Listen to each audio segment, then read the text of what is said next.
It's been less than a week since the province announced it will allow private retailers to legally start selling pot next spring.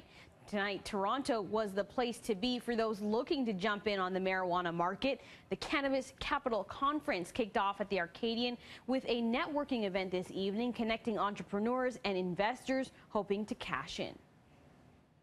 This is the premier conference for investors to view the challenges and the opportunities in the cannabis space. This is the industry to be in right now. It is the next multi-billion-dollar industry, not in Canada, but in the world. In the gold rush, the miners didn't get rich. The people selling picks and shovels did. So there are lots of folks who are seeking investment here. This is an investor conference after all, so businesses who need capital are pitching. The two-day event put on by a Detroit-based group will include presentations from 50 cannabis companies to over 500 investors from around the world.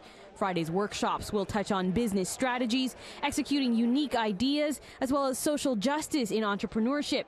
In attendance tonight, the co-founder of an Ontario startup that just this week received a $5 billion investment into his cannabis brewery company. He says entrepreneurs looking to get into the marijuana business haven't missed the boat yet, but they do need to start thinking beyond just selling pot. I would say it's not too late. You know, this is not the internet in 1994, it's more like the internet in 1999, but there's still some fantastic businesses. And keep in mind, you know, Google was not the first search engine, Facebook was not the first social network.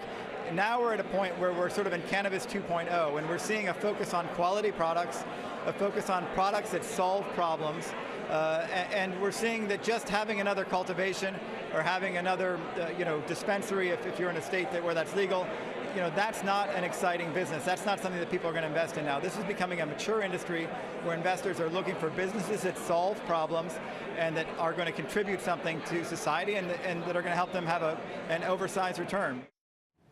And conference organizers tell us this week's announcement by the province allowing private retail sales next year created an increased demand for their nearly sold-out event. They've had to release a handful of additional tickets for locals hoping to attend Friday's workshops.